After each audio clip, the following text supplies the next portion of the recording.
श्रद्धालु जिज्ञासु श्रोताओं, पर्वाधिराज पर्युषण पर्व का सिरमोड़ पर्व, शिखर पर्व संवत्सरी के रूप में हमारे सामने उपस्थित हो रहा है। और जैसा कि परंपरा चली आ रही है कि संवत्सरी के दिन व्यक्ति आलोचना भी करता है, प्रतिक्रमण भी करता है, लेकिन जरा ठहर करके, रुक करके विचार करें कि ये सारी हमारी क्रियाएं, चाहे वो अंतगण सुनने की क्रिया हो, चाहे वो उपवास हो, एकाशना हो, आइंबिल हो, कोई भी तप हो, या फिर आलोचना प्रतिक्रमण ही क्यों न हो, जो भी क्रियाएं इन पर्वाधिराज के दिनों में आप कर रहे हैं, कहीं वो यांत्रिक क्रियाएं तो नहीं बन रही, वह हृदय से हो रही है या सिर्फ परंपरा का पालन हो रहा है। क्योंकि अगर आपने चिंतन पूर्वक प्रतिक्रमण आलोचना की होगी तो उसमें आप सुनेंगे कि 84 लाख जीवा योनि से क्षमापना की जाती है।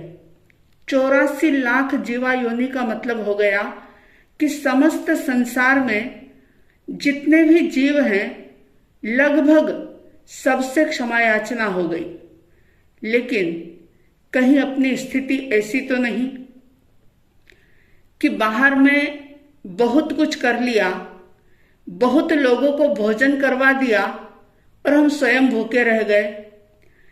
84 लाख जीवा योनि से क्षमा याचना कर ली, लेकिन जिन लोगों के साथ हम रहते हैं, जिनके साथ हमारा रात दिन उठना बैठना रहना होता है, जिनके साथ हमारा व्यवहार होता है, फिर चाहे वो परिवार हो, चाहे वो समाज हो, चाहे वो बिजनेस पार्टनर हो या फ्रेंड सर्कल हो, जिनके साथ ज्यादा मिलना जुलना उठना बैठना होता है, वहां पर कई बार एक दूसरे के व्यवहार से, वाणी से, दुर्भावनाओं से मन व्यथित हो जाता है। और आप जानते हैं कि हर जीव की अनादि काल से अगर किसी चीज की खोज है तो वो है शांति। हर व्यक्ति शांति चाहता है और कई बार व्यक्ति बोल भी देता है कि मुझे तो बस कुछ नहीं चाहिए, मुझे तो शांति चाहिए। क्या कभी आपने सोचा कि अशांति पैदा करने वाला है कौन? अपना ही मन। वो मन जो परमात्मा का मंदिर है, लेकिन उस मंदिर में हमने दूसरों की गलतियों को भर रखा है। उस परमात्मा के मंदिर में, उस अपने मन मंदिर में हमने दूसरों के दुर्व्यवहारों के कांटों को भर रखा है। बार बार हम उन बातों को याद करते हैं। किसी ने आपके साथ एक बार गलत व्यवहार किया या अपशब्द कहा या गाली दी, उसने तो एक बार दी, लेकिन उसी बात को दोहरा करके आप अपने आप को कितनी बार गालियां देते हैं, कितना अपने आप का अपमान करते हैं, और ऐसा करके आप अशांत हो जाते हैं, आपकी शांति खत्म हो जाती है। सच में अगर शांति चाहिए, परमात्मा की नजरों में आराधक बनना है, तो उन लोगों को क्षमा कर दें जिन लोगों ने आपके साथ कभी धोखा किया है, दुर्व्यवहार किया है, आपके साथ चीटिंग की है, आपका मिसयूज किया है और वाणी से, वर्तन से आपको बहुत ज्यादा ठेस पहुंचाई है। उनको क्षमा का दान दे दें और उन सारी गंदगी को, जो दूसरों की गलतियों से हमने अपने आप को गंदा कर रखा है, उस सारी गंदगी को अपने भीतर से निकाल फेंकें। अगर हम अपने घर को चाहे साफ करें या ना करें, लेकिन दूसरों के घर की गंदगी अपने घर में इकट्ठा नहीं करते। इतने समझदार हैं, इतने पढ़े लिखे हैं, लेकिन क्या परमात्मा की नजरों में हम ऐसा ही पागलपन नहीं कर रहे हैं कि गलती की सामने वाले ने, दुर्वचन कहे सामने वाले ने, दुर्व्यवहार किया सामने वाले ने, लेकिन उसे हम अपने भीतर में बरसों बरस तक संजोए रखते हैं, पर्व मना लेते हैं, खुश हो जाते हैं, उपवास कर लेते हैं, पोषद हो जाता है, सब कुछ करके हम ऐसे निश्चिंत हो जाते हैं, अपने आप में ऐसी संतुष्टि अनुभव कर लेते हैं कि बस हमने तो बहुत धर्म ध्यान कर लिया। लेकिन वास्तव में देखा जाए तो जब तक जीवन में क्षमा नहीं होगी तब तक ये पर्व मनाना सार्थक नहीं होगा। और क्षमा अगर नहीं है तो जन्मों जन्म इस संसार के अंदर भटकना पड़ेगा।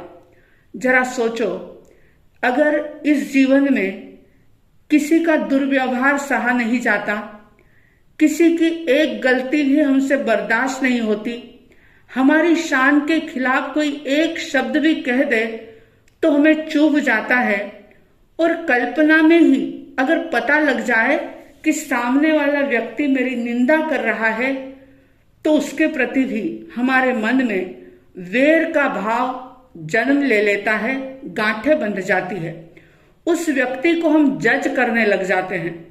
लेकिन ज्ञानियों का कथन है ये, ज्ञानी कहते हैं, शास्त्र की बात है, मेरी आपकी नहीं, परमात्मा की वाणी ये कहती है कि अगर यहाँ पर जो कुछ भी प्रतिकूलता आपके सामने आ रही है उसको अगर आपने सहज भाव से स्वीकार नहीं किया तो नरक निगोद में बहुत ज्यादा दुख झेलने पड़ेंगे। तिर्यंच अवस्था में गाय, बिल्ली, बकरे, घोड़े, गधे बनकर के बहुत सारा दुख झेलना पड़ेगा और वहां हमें कोई समझाने वाला नहीं होगा। अगर हम क्षमा के महत्व को नहीं समझते, अगर हम किसी को माफ नहीं कर सकते, अपनी वृत्तियों का परिष्कार नहीं कर सकते, तो समझ लेना कि चाहे इस जीवन में हम कितने भी सुख सुविधा के साथ रह रहे हैं, कितना भी बड़ा नाम है, कितना भी बड़ा पद है, चाहे हमने साधु जीवन ही क्यों न स्वीकार कर लिया हो, मगर फिर भी हम दुर्गति में जाने की ही तैयारी कर रहे हैं। तो मेरा आपसे हाथ जोड़ करके निवेदन है कि कृपया इस संवत्सरी पर्व को ऐसे मनाएं कि चाहे अगला संवत्सरी पर्व हम देख सकें या ना देख सकें, चाहे हमारी आयुष्य पूर्ण हो जाए, लेकिन हम आराधक बन जाएं, हम विराधक ना बने। और विराधक वही बनता है जो उपशम नहीं करता, क्षमा नहीं करता। कोई पद से, धन से, उम्र से बड़ा नहीं होता, डिग्रियों से कोई व्यक्ति बड़ा नहीं होता। बड़ा तो वो होता है जो पहले क्षमा मांग लेता है और क्षमा दे देता है। कई लोग कहते हैं कि उस व्यक्ति ने मेरे साथ इतना गलत व्यवहार किया, मैं उसको माफ तो कर सकता हूं लेकिन मैं उसको भुला नहीं सकता। ज्ञानी कहते हैं कि भुला नहीं सकते तो इसका मतलब आपने माफ ही नहीं किया। कम से कम आप और हम स्वयं के साथ चीटिंग ना करें, खुद को धोखा ना दें, क्योंकि अगर हमने क्षमा के महत्व को नहीं जाना तो इसमें दूसरे किसी का नुकसान नहीं बल्कि हमारा स्वयं का ही नुकसान होगा। तो इसलिए ज्ञानियों की बात पर ध्यान दें, अपने मन को, अपने हृदय को विशाल बनाएं। जरूरी नहीं कि जिसने आपके साथ गलत व्यवहार किया उसके सामने जाकर के आप हाथ जोड़ करके क्षमा याचना करें, ऐसी कोई बात नहीं है। लेकिन अपने आप को शुद्ध करें, अपने भीतर से सारे कांटे चुन चुन करके निकाल दें और दिल की गहराइयों से, एक एक आत्म प्रदेश से, एक एक रोम रोम से जिसके प्रति भी अपने मन में कोई वेर का भाव है उसको क्षमा का दान दे दें। क्योंकि ये कहा जाता है, क्षमा हृदय की दिव्य ज्योति है, क्षमा सृष्टि का वह मोती है, जिसको पा कुछ शेष न पाना वसुधा भी धन्य धन्य होती है। चाहे बाहर का वैभव कम हो ज्यादा हो, लेकिन क्षमा के मोती को लूटने का ये जो अवसर आया है, इसे ले लें। ये क्षमा का मोती आपके इस जन्म में भी आपको शांति का अनुभव कराएगा और अगले जन्मों में भी आपकी यात्रा सुगम होगी। सद्गति को आप प्राप्त करते करते एक दिन मोक्ष को प्राप्त कर लेंगे।